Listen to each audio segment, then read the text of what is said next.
This is the last class for the Feynman rule, and actually we have derived the formula for the cross-section, and we have shown that cross-section formula is invariant on the Lorentz transformation along the beam direction. And during the derivation we made use of the fact that number of state for a finite state particle is just a volume multiplied by three-dimensional momentum's measure divided by 2 pi q. To understand this, we recall the infinite potential well problem in the quantum mechanics. And we know the solution for the infinite potential well is sine n pi over L x, where n is natural number. There's no this is positive integer only, because the potential well has well-defined energy, but its momentum is not conserved. But when the particle hits the wall, then direction of the particle changes, so nobody knows the direction of the motion. There's ambiguity in momentum, either positive or negative. There are two kind of states are always combined inside the sine function, right? But in quantum mechanics, a wave function can be in general complex, but especially in potential wave problem, it is real, just like the vibration of a real string. That's the reason why the momentum is not well defined. We don't know whether the particle is moving to the right or moving to the left. Anyway, using this wave function, we make use of the constraint that the particle is a single particle. So if we consider this monochromatic state, it's whether I don't know whether it is moving to the right or left, but if the energy is fixed, then the state after integration over the space, it should be 1. Think if we consider this as a single particle state. So square and the sine squared with n times the period, multiple of period, then it is just 1/2 times width. So with L, the length of the width of this well is L, then L over 2 times c squared. So C is defined, C can be determined. Sure, there is a complex number, but complex phase can always be pulled out, and it is square root to 2 over L sine n pi over Lx.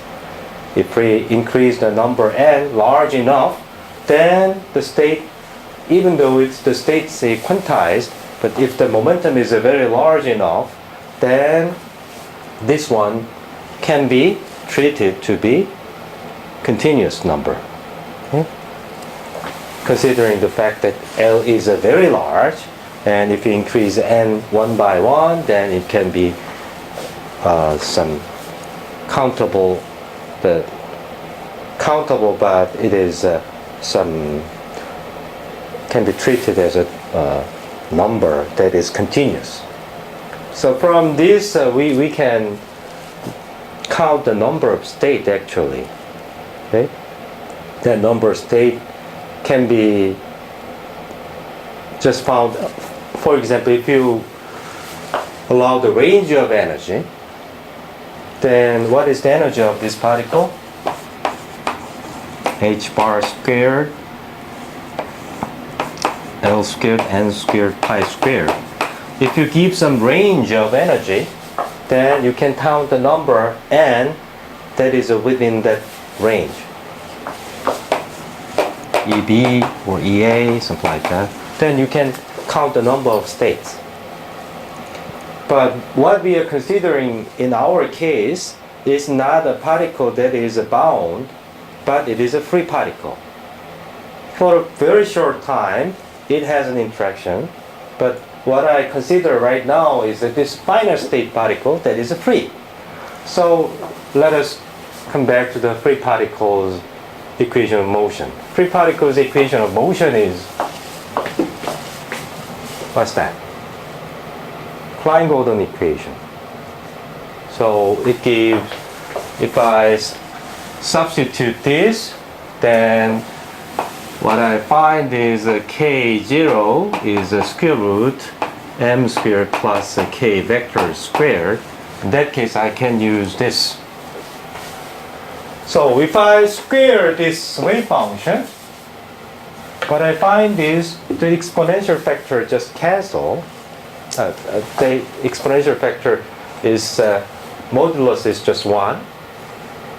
So if I integrate over the space, for example, minus 1/2 of L and plus 2/2 of L, then it is proportional to the width. The difference between this free particle case and infinite potential world case is that it is localized, but I cannot localize the particle that is free.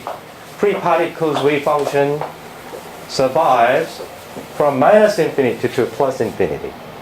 If I want to integrate from minus infinity to plus infinity, the result is infinity. We have some problem.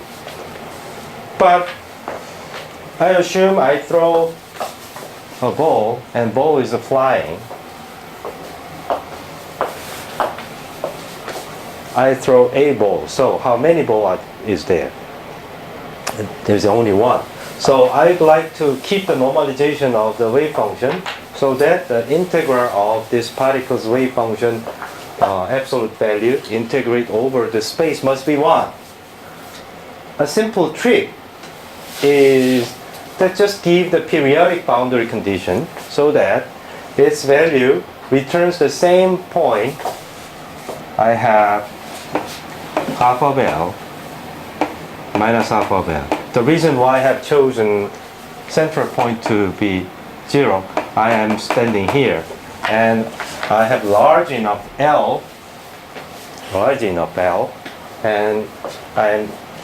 the width L is just width of the world if I live in a one-dimensional space. And I would like to integrate over the space.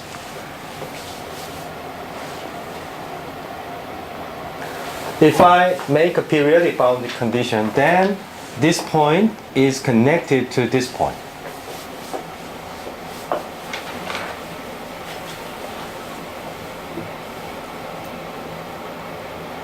This is just a trick.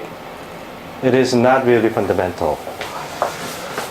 So, in that case, that will be the same. If I put x to be L, if this phase is x differs by L, then it returns to the same value.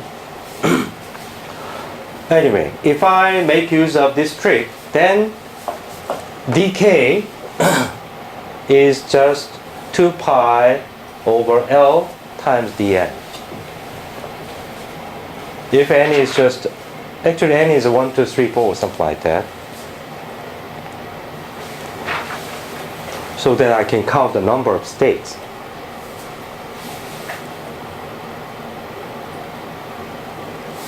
So we multiply the inverse of this over a factor, then number of states can be defined to be L over 2 pi dk. Right? But usually our aim is to express number of states by making use of momentum. In quantum mechanics, wave number multiplied by h bar is interpreted to be momentum. So I multiply h bar up and down.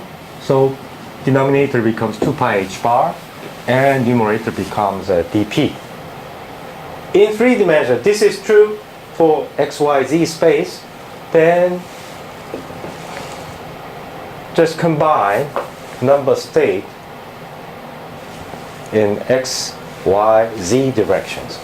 Then number of states is just dnx, dny, dnz, and they are combined all together to make the volume of the space divided by 2 pi h bar q and dqp.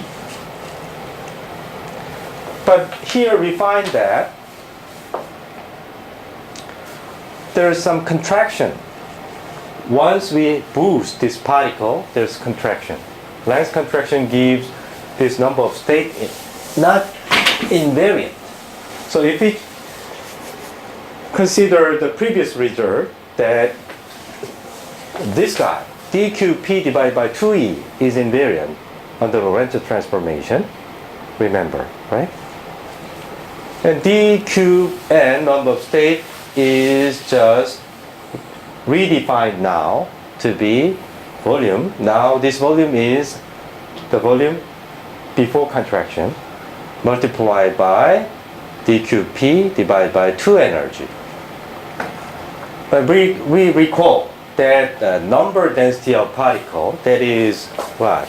Just like psi star psi, number state of particle used to be 1 over square root of volume, right? So that after integration it became 1. Already we have made use of this kind of relation in there.